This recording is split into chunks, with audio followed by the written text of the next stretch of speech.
Olá, sejam todos muito bem-vindos. Está começando mais um FACEG Pod. Eu sou Fernanda Arcanjo. Eu sou Márcio Luiz e aqui é o local ideal para os grandes debates, as grandes discussões, onde nós trazemos grandes lideranças classistas e empresariais para melhorar o ambiente de negócio em geral, sobretudo aí para os nossos associados da FACEG. E hoje eu já comecei ganhando, já consegui aqui um convite para um churrasco, viu, Fernanda? Ele é gaúcho. É o gaúcho mais goiano que eu conheço. César Mortari, vice-presidente da Sinduscon, Sindicato da Indústria da Construção Civil de Goiás. Seja muito bem-vindo. Obrigado a você, Fernanda, a você, Márcio, obrigado pelo convite. E vamos falar aí para os seus ouvintes, internautas. A prosa é boa, né? Porque ele representa um dos segmentos mais importantes da nossa economia, né? A construção civil. Construção civil é sinônimo de progresso, né, César? Se estão construindo, se a cidade está crescendo, é sinal de que a economia está girando. É um termômetro importante. Ô, Fernanda, você sabe por que chama construção civil? Não. Por que é civil? Não poderia ser outra coisa? Por que chama civil? Curioso isso. Sim, é porque existia antigamente, até mais ou menos o ano de 1500, só existia a engenharia militar. Não existia a engenharia civil. A engenharia civil surgiu com o Renascimento, né, as grandes descobertas, as descobertas dos outros continentes. Essa época de florescimento, né, da cultura mesmo, é que surgiu a possibilidade de ter uma construção para os civis. É construção civil porque é a construção para os civis, já que até então só existia construção militar ligada aos governos. E a construção civil normal das pessoas era feita por autoconstrução, não existiam construtoras, não existia projeto, era tudo autoconstrução de qualquer maneira. Nesse momento surge a construção civil, né, principalmente protagonizada por quem? Por Leonardo da Vinci. Porque o Leonardo da Vinci ele servia à engenharia militar. Quase todos os inventos dele foram de engenharia militar. Mas ele também começa a incentivar o uso da construção engenheirada para os civis, para as organizações. Começam as organizações de ofício, né, a construção de catedrais, já por entidade civil, surge a maçonaria, já com essas ordens de ofício civis fora dos militares. O senhor é professor? Vai ser uma aula isso aqui, Márcio, já vi tudo. Eu sou mais ou menos. Que interessante. Porque tem uma particularidade, você não pediu, mas eu vou falar. Eu fiz engenharia civil na URGS, em Porto Alegre, de 79 a 84. Né? Então, formei nessa época, já era jovem. Mas eu fiz mestrado na Universidade Federal de Goiás agora. Aos 62, hoje eu tenho 65, mas eu formei com 62 anos. Parabéns. Então, eu fiz um curso bem pesado, né, que é mestrado stricto sensu. Por isso que você perguntou se eu sou professor, eu poderia ser, né? Você fez mestrado em qual área? Em engenharia de produção. Daí, o que aconteceu? Eu tive que aprender engenharia de produção aos 60 anos. E uma particularidade, você não perguntou, mas eu vou responder. Quando eu formei, isso eu vou confessar que isso aqui ninguém está gravando, não, né? Não, tá não. Esquece essas câmeras aqui. Vai ficar só entre nós três. É porque o nosso querido reitor, que hoje se elegeu como nosso vereador, né, o Edivar Madureira, ele me ligou falando assim: Mortari, eu estou assinando o último diploma da minha carreira aqui como reitor, e é o seu, por acaso é o seu. E me mandou uma filmagem mostrando ele assinando, né? Eu falei, não, estou indo para ir agora. Arrumei lá para o UFG, peguei o diploma. A minha filha foi comigo, ela falou, papai, deixa eu tirar uma foto de você com o diploma. Pá. Ela tirou a foto. E eu não sabia de nada, ela pegou e colocou no meu LinkedIn. Você sabe que viralizou o negócio? Sabe quantas visualizações deu? Porque eu escrevi assim, aos 62 anos, formei em mestrado em engenharia de produção no UFG e tal, e pus essa mensagem. No dia seguinte, apareceram 1.560.000 visualizações no LinkedIn. Com 1.000 comentários, eu li todos. 1.000 comentários, mas era tudo textão. Tipo assim, César Mortari, eu sempre sonhei em fazer isso, era o sonho da minha vida, depois dos 50 anos, dos 60 anos, dos 70 anos, voltar a estudar. E você conseguiu isso, parabéns e tal. Serviu de inspiração. Inspiração para 1.000 pessoas escreverem um comentário sobre isso. E eu fiquei impressionado, assim, fiquei tão feliz. Muito legal.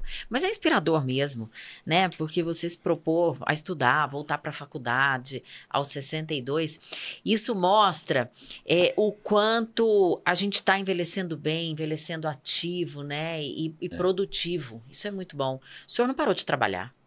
Não, eu estou trabalhando mais agora do que antes. Olha só. Porque, assim, é muita coisa, né? Tem a minha empresa... tem as atividades que você conhece, né, Márcio? O que é tocar uma entidade, mesmo que agora eu estou de vice-presidente, mas foram 3 anos na presidência do Sinduscom, que é um sindicato muito relevante, né?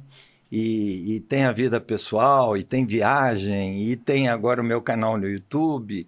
Então, é bastante coisa, né? Canal do YouTube, ele vai contar para a gente sobre isso, mas primeiro nós vamos falar da Faculdade do Comércio. Olha, Fernanda, o Mortari está dando um exemplo aqui que não importa a idade, você pode se qualificar em qualquer momento. Agora, quando você vai para a Faculdade do Comércio, você tem muitas vantagens. Primeiro, que são cursos de graduação e pós, todos reconhecidos pelo MEC, nota máxima. Segundo, que você vai fazer o curso na modalidade EAD, ou seja, à distância. Você vai fazer conforme a sua disponibilidade de horários, às vezes final de semana, mais à noite. Terceiro, valores bem abaixo que o mercado costuma praticar. E quarto, não menos importante, você vai estar ajudando o sistema das associações comerciais, porque parte dos valores são pagos, vai para o sistema para fortalecer a entidade que te representa. Márcio, como é que eu conheço a Faculdade do Comércio? É só procurar as nossas associações comerciais e que você vai ter todas as informações. Então não perde tempo, vai lá, você qualifica. Olha o tanto que isso aqui é interessante. Obrigada a você que nos ouve aí pelas rádios parceiras. A gente se senta diante do vice-presidente de uma instituição de construção civil. A gente pensa que vai ser um papo sisudo, né? Burocrático. De repente a gente descobre um blogueiro com 1 milhão de visualizações no LinkedIn 1,5 milhão, tá? E um canal no YouTube. Que história é essa, Mortari? Isso eu já estou há 1 ano e meio, quase 2 anos, né, com esse meu canal, chama Engenharia Curiosa no YouTube. Anota aí, gente. Engenharia Curiosa. Isso. E estamos lá com quase 5.000 inscritos. Uau, né? Que bacana. Mas teve um episódio que foi o de Congonhas, que deu 9.000 visualizações. E o campeão foi quando eu fiz sobre o estádio do Atlético Mineiro, né? Arena MRV, que deu 15.000 visualizações.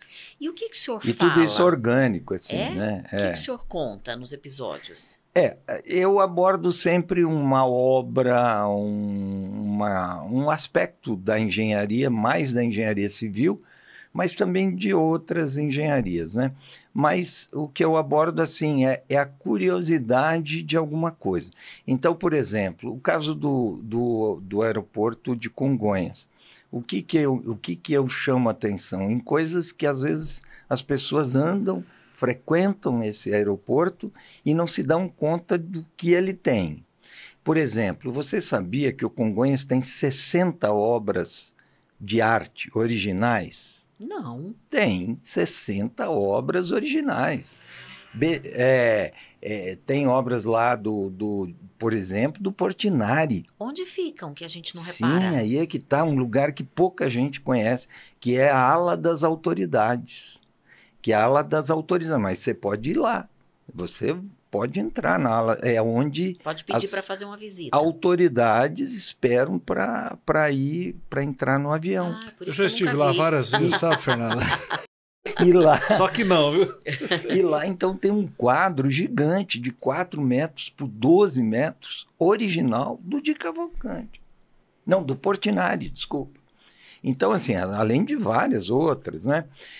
Mas a particularidade que eu chamei mais atenção é que o salão de embarque é inclinado. Você sabia que o Congonhas ele é inclinado? De jeito nenhum, tô aqui parando para pensar nisso. Então, é isso.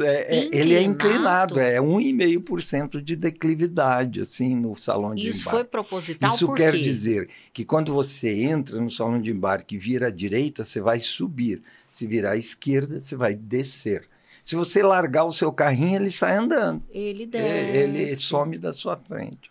Olha, Então e por não é que um negócio isso? legal? A gente falando da engenharia da coisa. Então, aí eu conto a história de como é que ele foi construído, lá em 1936, depois da Guerra Mundial, e tudo isso que atrapalhou a sequência da coisa. Mas aconteceu que eles tiveram que fazer, pela particularidade do terreno, uma declividade geral no aeroporto. Então, quando fizeram o salão de embarque atual, ele avançou em cima da pista antiga. E a pista antiga é que é inclinada. Mas aí eles fizeram também o salão de embarque inclinado. Então, por isso, ele é inclinado e pouca gente sabe disso. Por isso que quando eu divulguei o vídeo, ele, assim, causou uma certa perplexidade. Engenharia é uma ciência muito bonita, não é? Não é? É lindo. Por exemplo, quer ver? Eu vou te mostrar outro. Chongqing. Eu falo sobre a cidade de Chongqing na China. Você já ouviu falar de Chongqing? Não. Pois é. A maioria nunca ouviu falar, mas é a maior cidade do mundo. Você sabia disso? Chongqing é maior que Xangai, maior que Pequim, maior que Tóquio. Ela tem 32 milhões de habitantes. Que isso? 32 milhões de habitantes. E é a maior cidade em área. Ela tem o tamanho de Santa Catarina. A cidade tem o tamanho de Santa Catarina, né, em área, né? Claro que ela é mais concentrada numa região e o restante é áreas rurais, mas o município é do tamanho de Santa Catarina. E as particularidades da engenharia de uma cidade dessa? Por exemplo, Chongqing tem um caso do metrô que passa no 9º andar de um prédio. Tem olha o caso, que coisa tem o caso em que surreal. tem um posto de gasolina no topo do prédio. Por quê? Porque tem uma avenida que passa por cima do topo dos prédios, inclusive com posto de gasolina. Eu já ia perguntar como é que eles sobem para abastecer. Eu tenho preguiça de ir no posto de gasolina, que é aqui planinho. Então, a avenida então que eles está lá em têm cima. elevadores que te levam do 20º andar de um prédio para o 40º, e dali do 40º andar do prédio você vai para outra rua. E assim por diante. Então, a cidade é como se fosse uma colmeia. E toda pensada para otimizar espaços, né? Sim, porque ela é chamada Cidade das Montanhas, né? É o nome da cidade, né? Mountain City é o nome da O cidade. povo literalmente vive amontoado. Amontoado, Então, assim, eu trago essas particularidades. Quer ver outra legal? Eu já quero acessar esse canal. Você tem que acessar. Vou acessar. Por exemplo, você sabia que... já ouviu falar na ponte do Brooklyn, em Nova York? Já vi. Já Pois estive lá. Mas você sabe de uma coisa interessante? Quem construiu a ponte do Brooklyn? Não faço Uma ideia. mulher. A primeira engenheira dos Estados Unidos. A primeira engenheira formada dos Estados Unidos é que construiu a ponte do Brooklyn. E ela está lá até hoje. Que legal. Maravilhosa. E foi ela que inaugurou, junto com o presidente da República, na época, ela atravessando a ponte. E eu conto essa história, que é sensacional, porque a ponte, uma semana depois, tinha aquela festa de... acho que é 4 de julho, que é uma festa muito grande, que todo mundo vai. E 200 mil pessoas estavam na ponte, e uma mulher caiu e gritou, caiu no chão e gritou, e começou um tumulto, e 12 pessoas morreram pisoteadas nesse episódio. E aí ninguém mais queria atravessar a ponte, porque disseram que a ponte era insegura. Além disso, uma mulher tinha construído, então não poderia ser segura. Imagina como era a misoginia há 100 anos atrás, né? Então, aí o dono de um circo que estava em Nova York na época resolveu dar uma forcinha, ele botou 21 elefantes para atravessar a ponte ao mesmo tempo. Adorei. A ponte sequer tremeu. Aí ele falou assim, vocês estão vendo? A ponte é segura. Aí está lá até hoje. Oh. Muito bom. Oh, mas nós não falamos nada do nosso assunto. Não, nós vamos chegar. Mas podcast é isso. É prosa solta, é prosa boa. Quem tá lá do outro lado. Agora há pouco eu sugeri, num outro episódio, episódio anterior, eu sugeri que as pessoas pegassem a pipoca e o guaraná. Aí o nosso entrevistado falou assim: não, pegue o vinho e a cerveja mesmo. Então vocês escolhem, do jeito que vocês quiserem nos acompanhar, se for com café, se for com vinho, se for com cerveja. A prosa é boa, vale a pena ficar. Sendo Mortari, você traz aqui 2 paradigmas, né? Primeiro que quando a gente fala em engenharia, ainda está muito na nossa cabeça a engenharia como se fosse uma gaveta fechada, né? O perfil do profissional da engenharia é um perfil muito técnico, né? Existe esse preconceito. E aí vem você e você dialoga com tudo, né? Você é um cara antenado com redes sociais, é um cara que você tem um dom poético, você é um cara extremamente comunicativo, você quebra muito esse paradigma. E o outro paradigma também da engenharia é que, como você relatou o caso aí da ponte, é que é um ambiente masculino, né? Não, tanto na parte do engenheiro em si, como da execução da obra, né? Como que você entende que é a engenharia de hoje, né? Tanto esse aspecto de ser um profissional um pouco mais multidisciplinar, como também de derrubar esses tabus que existem. Ah, sim.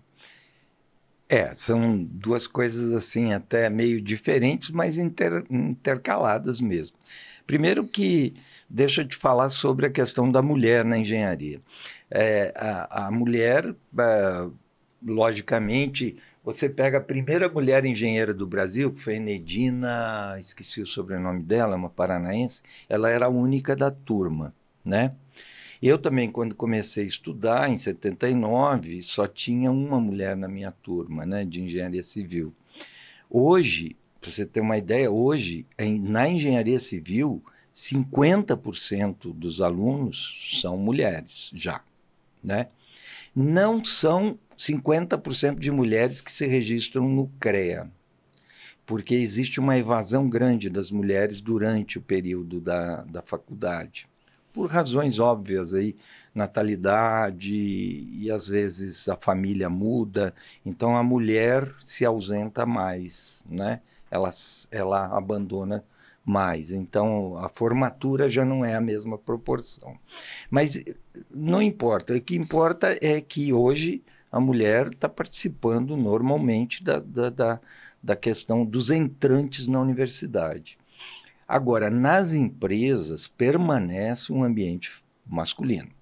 Para você ter uma ideia, nós mesmos, durante a minha vigência no Sinduscom, nós conduzimos uma grande pesquisa aqui em Goiás, principalmente na região metropolitana. O que deu? Mulher no canteiro, 2% a 3%. Nossa, é muito pouco. Né? Em atividades assim, engenharia, logicamente, segurança do trabalho, qualidade e alguns profissionais, né? Profissionais de acabamento, essas coisas, né? Nas empresas como um todo, que aí nos escritórios é 50%, tá? Então, a hora que você pega 3% daqui, 50% lá, dá 16% na média do setor. Então, hoje a mulher ocupa 16% da carga de trabalho na engenharia civil, nas construtoras, nas incorporadoras. Então, mas esse número está crescendo, né? A gente observa que está crescendo, tanto é que nos escritórios já é 50%, não é? Então já espelha mais ou menos a realidade. No operacional é que tem uma barreira ainda. Sim. Agora, nós, como entidade, estamos incentivando isso, incentivando. Na verdade, eu já identifiquei, desculpa eu falar assim, sem modéstia, mas eu sei por que a mulher não é mais ativa na parte operacional. Segura a resposta, então, porque é interessante. Vamos falar da Agos antes dessa resposta.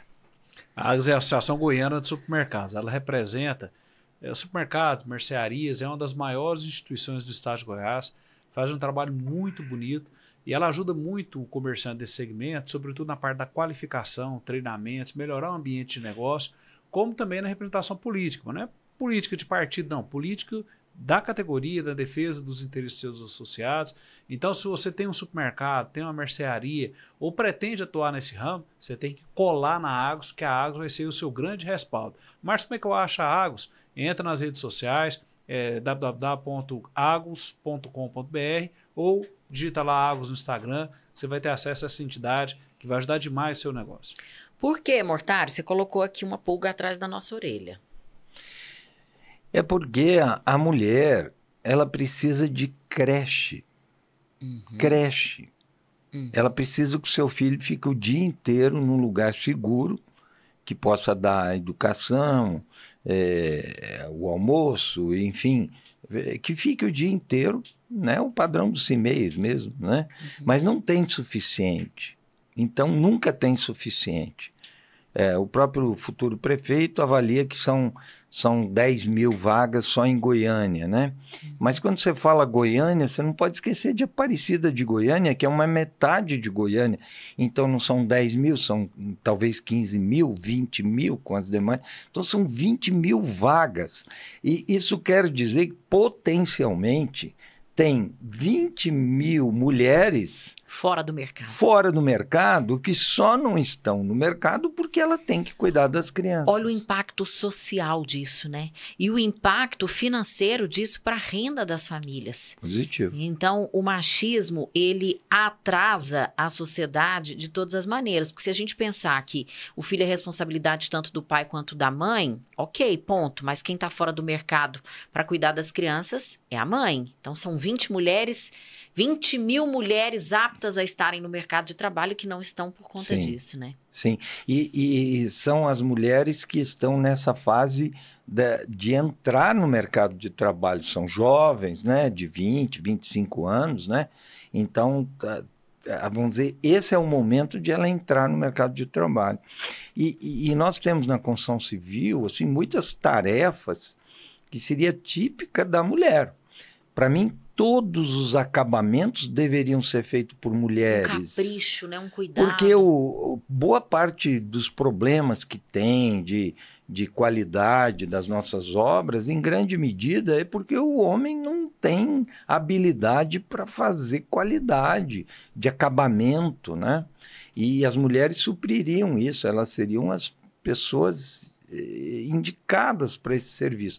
Que, além disso, não precisa fazer força e tal, mas de um modo geral a construção civil está diminuindo a questão de fazer força. Nós estamos numa campanha para acabar até com essa imagem de que a construção civil significa fazer força. Isso nós temos que mudar. Isso. Esse é um ótimo assunto para uma próxima pergunta, mas tem a segunda metade da sua pergunta, né? A importância dessa multidisciplinariedade que você tem, né? De você não ver a engenharia só por ela mesma, mas você trabalha com outras ciências também.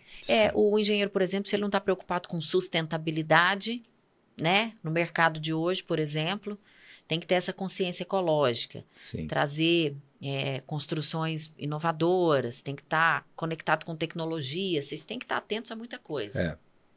Eu te diria assim que o engenheiro, ele, em primeiro lugar, o engenheiro tem, principalmente o engenheiro civil, tá? Todos os engenheiros de um modo geral, mas o engenheiro civil mais do que as outras, você sabe quantos % é civil em relação às demais engenharias? Não.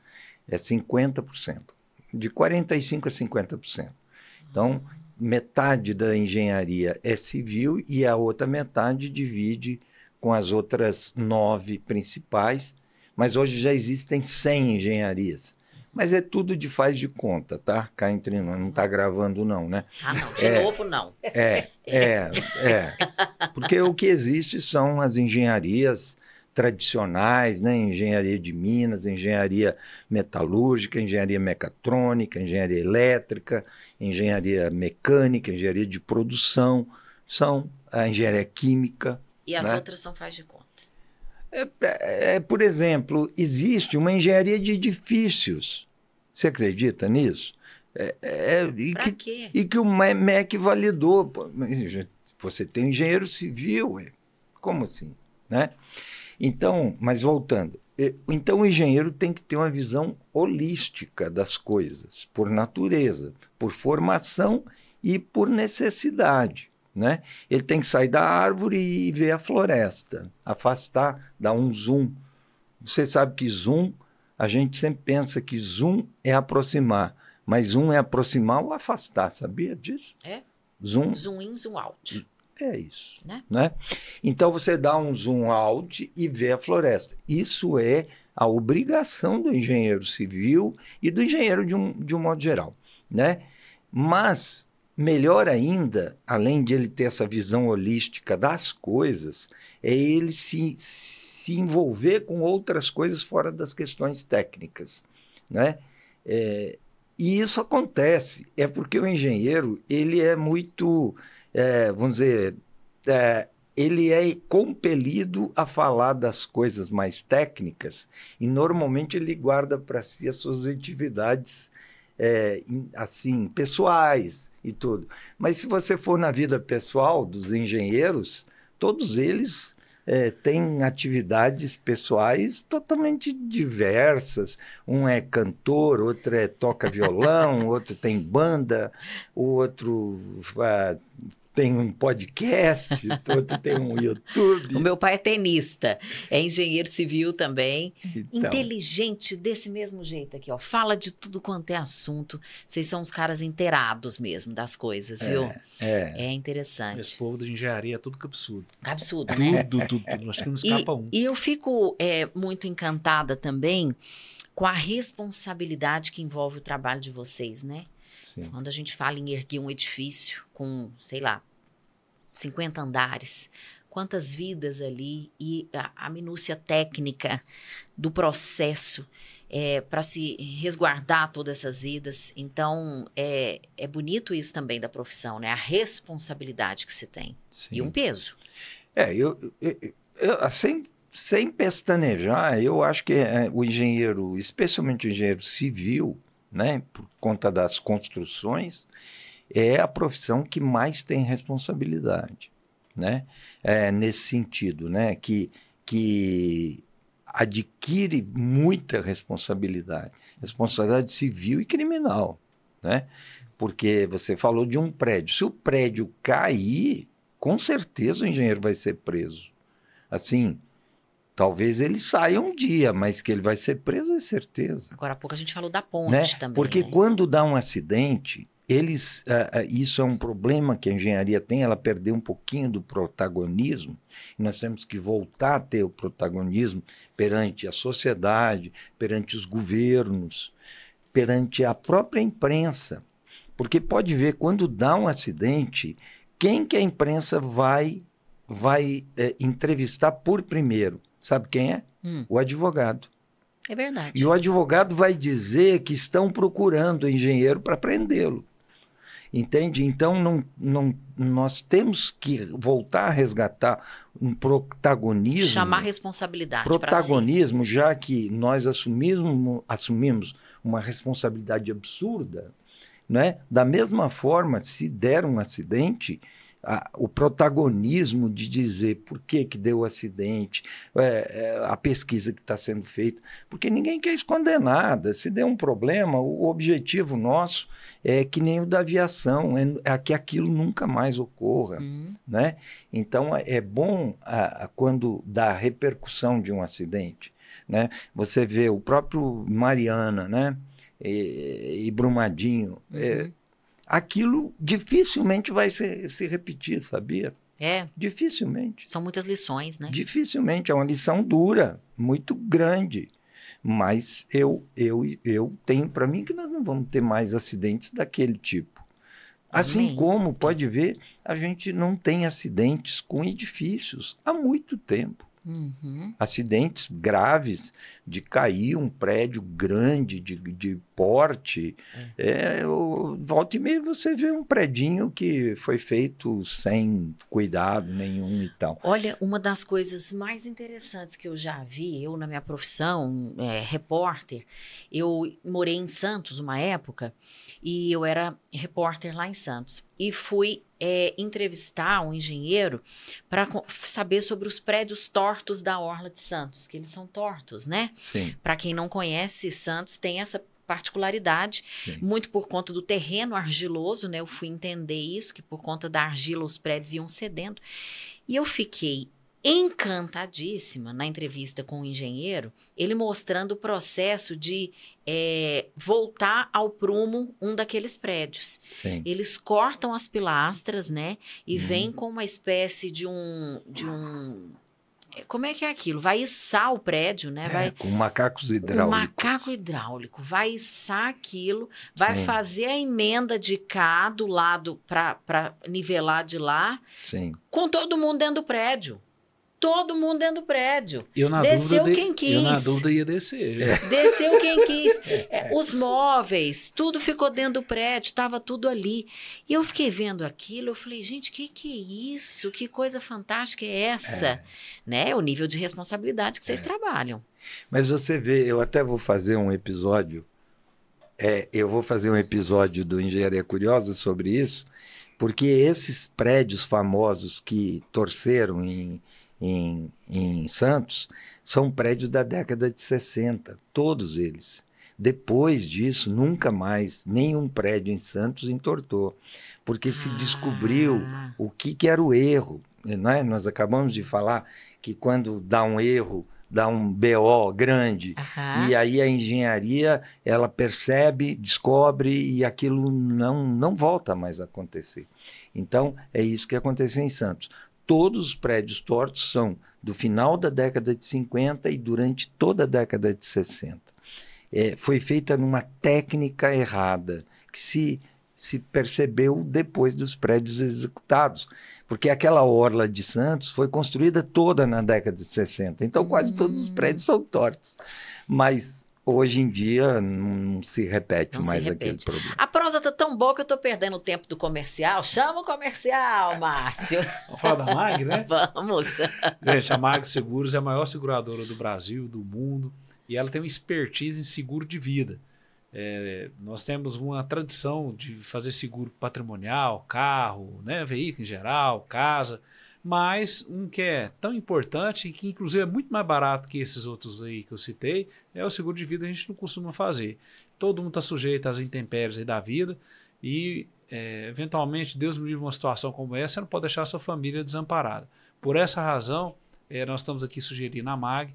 A MAG é uma parceira do nosso sistema. Márcio, como é que eu acho a MAG Seguros? Você vai procurar uma das nossas ações comerciais e lá você vai ter todas as informações, acesso, vai proteger a sua família. Excelente. Bom, a gente citou aí a questão, o senhor citou a questão da força na obra, né? Que cada vez mais tem se buscado a diminuição do exercício da força em si, né? Na obra. Aí a gente entra no quesito da tecnologia, né? Hoje a gente tem máquinas tão modernas operando nos canteiros, aquele negócio que era feito assim, ó, manualmente, como é que é aquilo? É chapisco aquilo? Que vai. Chapisco e reboco. Que fica dias. Agora vem uma máquina e faz... Isso já é uma realidade nas obras em Goiás? Fernanda, só pegando um gancho na sua pergunta, muito oportuno por sinal, esse enfrentamento da tecnologia com a mão de obra, que quando a gente fala construção civil já é automático, gera muito emprego, é muita gente, e hoje a gente vê a tecnologia indo com muita agressividade nesse segmento, né? Inclusive, muitos falam que o próprio engenheiro, a figura do engenheiro é uma figura que pode sair do mercado com essas novas tecnologias, né? Então, só pegando o gancho aqui da fala da Fernanda, como que você está acompanhando esse cenário? Sim. É muito oportuno mesmo, porque, assim, eu vou abordar isso de trás para frente. nós estamos com um problema seríssimo, que é um blackout total de mão de obra. Isso não é só, você sabe muito bem, né, Márcio? Em todos os setores, setor comercial, a indústria do modo geral, mas em particular a indústria da construção civil, né? Nós estamos contratantes assim muito fortes. Para vocês terem uma ideia, na crise de 2014, 15, 16, em 2013 nós tínhamos um estoque de 100 mil trabalhadores em Goiás na construção civil. Ao final de 2016 baixou para 60 mil. Nós demitimos 40 mil trabalhadores em 3 anos. Pois bem, e aí teve uma paradinha e tal, aí chegou a pandemia. Você sabe o que aconteceu com a pandemia? Nós voltamos a valorização do imóvel, né? Começamos a contratar, e esse mês a gente estourou 105 mil trabalhadores. Então, nós estamos com o recorde de estoque de trabalhadores, que é 105 mil. Então, mas só para dizer que mesmo assim está faltando gente. Nós estamos, assim, permanentemente, o setor está permanentemente com 500 vagas abertas, sem conseguir preencher. Apesar que nós estamos contratando 1.000 trabalhadores por mês, em média, né? O estoque final, né? Porque o balanço é de mais trabalhadores que entram e saem, mas o que importa é o estoque. O estoque está crescendo 1.000 trabalhadores por mês. E a gente entra, só um parênteses, a gente entra dentro da obra, tem gente de todo canto do Brasil, né? Sim. Funcionário de todo canto do Brasil, Sim. não é só de Goiânia, não. Muito estrangeiro também. Também. Sim. Nós, de um modo geral, está entrando gente da Venezuela, muita gente, né? Um pouquinho de bolivianos e tudo. Mas, voltando na questão, é que está faltando mão de obra por várias razões, né? E eu vou te dizer qual é a minha visão disso, né? Porque a gente precisa entender o que é que está acontecendo para poder atuar. A mão de obra, ela está faltando agora, não é porque está faltando agora, ela só vai piorar. A escassez de mão de obra, que o empresário que achar que é agora, não sei o quê, ano que vem melhor, não, porque o mercado de trabalho no Brasil está se sofisticando. Sofisticando no quê? As opções da pessoa trabalhar se multiplicaram. Você sabe quantos trabalhadores têm aplicativo de entrega hoje no Brasil? Você tem noção? Não. 5 milhões. É muito. 5 milhões. Então, isso não sequer existia o aplicativo há 10 anos atrás. Então, isso quer dizer que, se não existissem aplicativos, nós teríamos 5 milhões de trabalhadores disponíveis para trabalhar no comércio, trabalhar na indústria. E onde é que está esse pessoal? Está no aplicativo e não vai sair.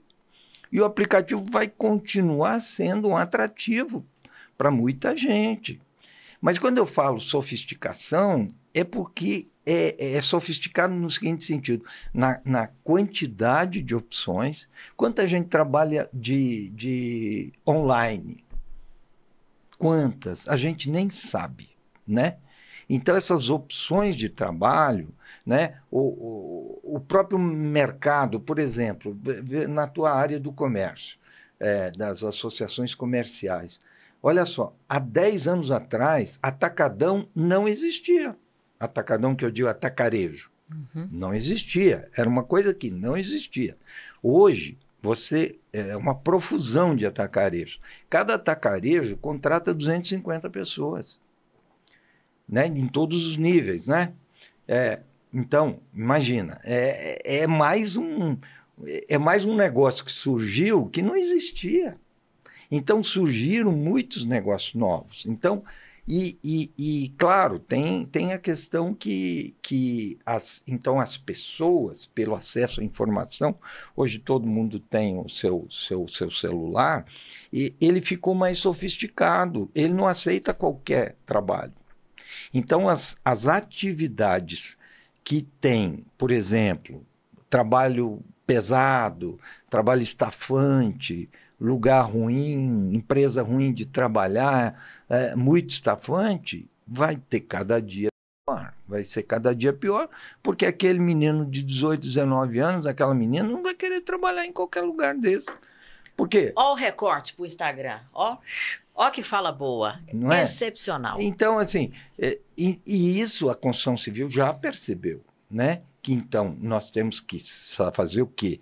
Ir para aquilo que você falou, para mecanização, para pré-fabricação. Eu tenho uma campanha dentro do Sinduscom, comecei ela, o meu presidente atual está nessa também, de a gente acabar com o servente. Peraí.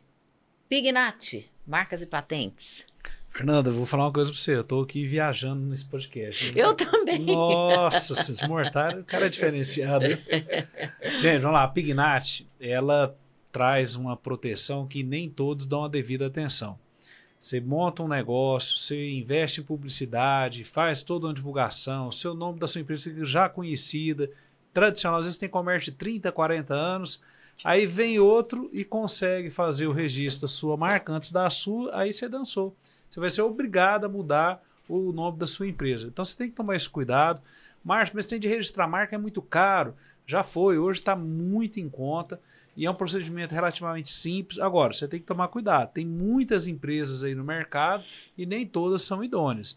Então, é melhor você pegar algo com segurança. A Pignat está no mercado há mais de 30 anos, uma empresa muito organizada. Márcio, como é que eu acho a Pignat? É só você ir numa das nossas ações comerciais que eles vão dar todas as informações. Você vai fazer um procedimento com segurança e protegendo o nome da sua empresa.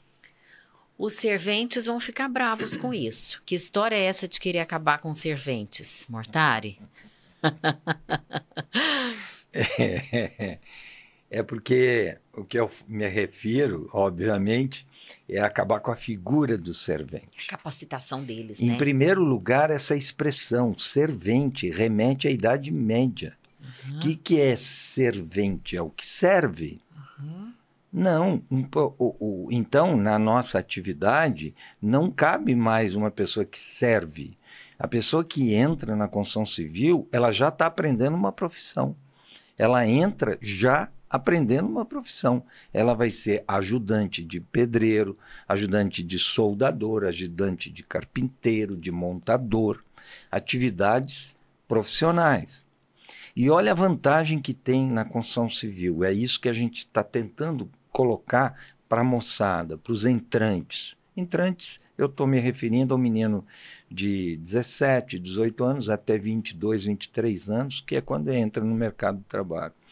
De que a construção civil é o lugar onde ele mais rapidamente pode mudar de classe social.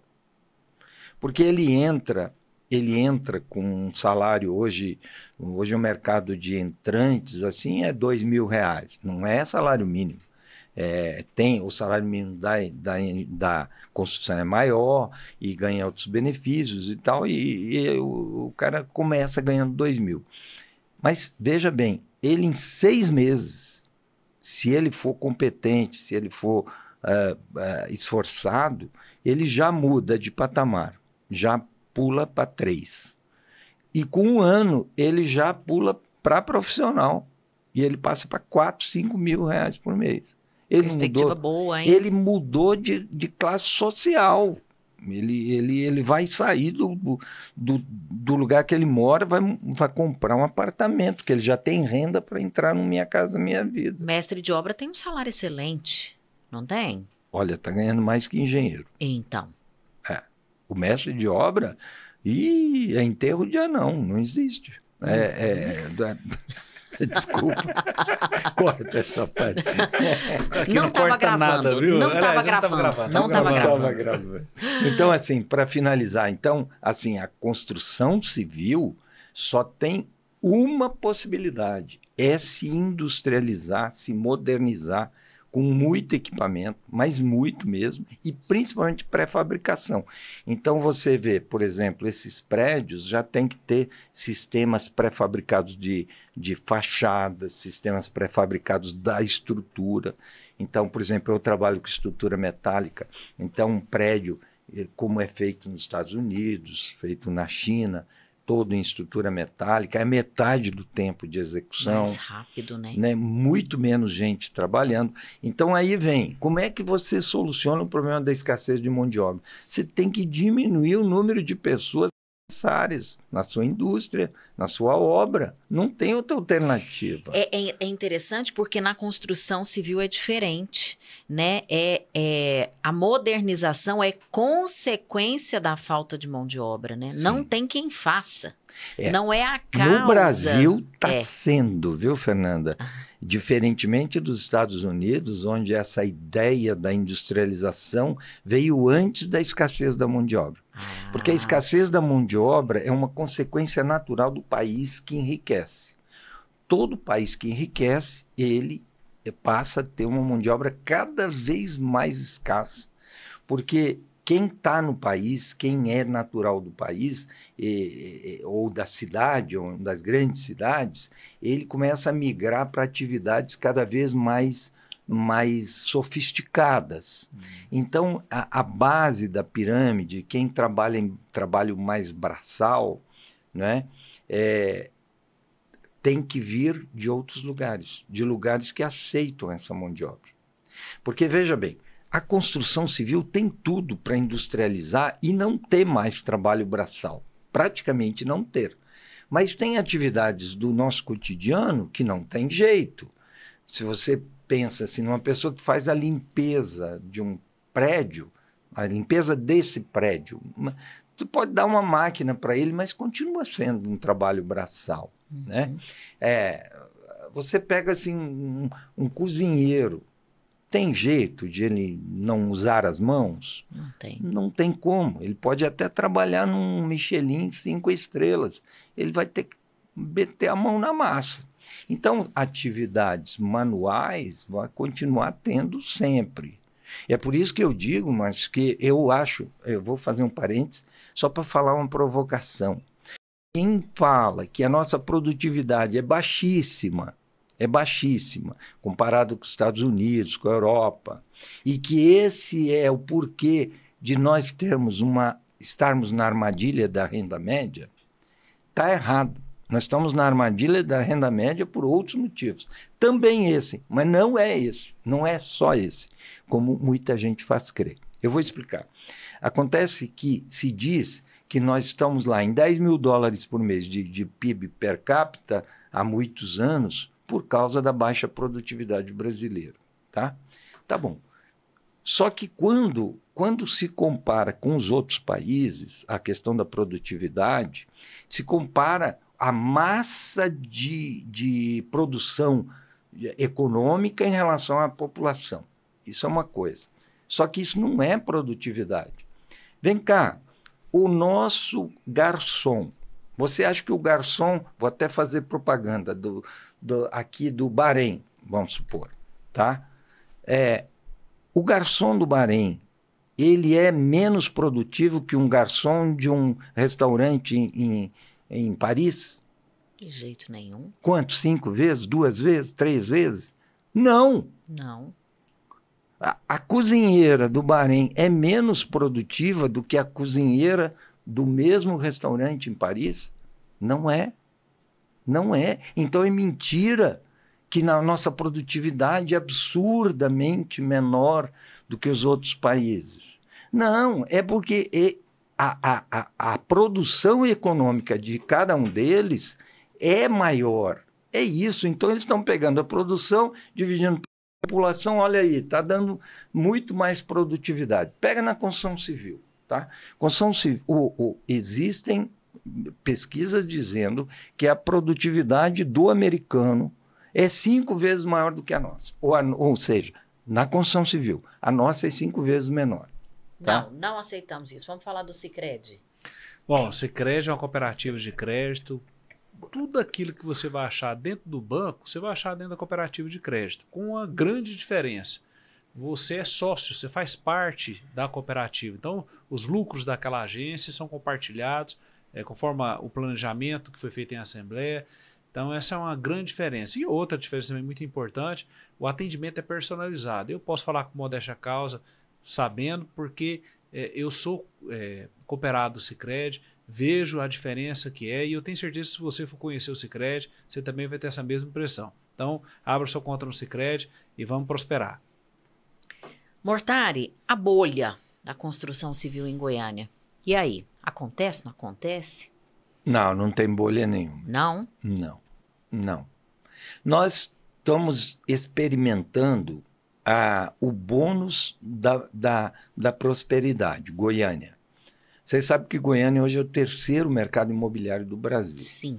Então, passamos Belo Horizonte longe, passamos Brasília. E 1 metro quadrado barato ainda, né? Relativamente barato. Não, agora recuperou bastante, né? Ainda era o mais barato do Brasil em 2016, 2017.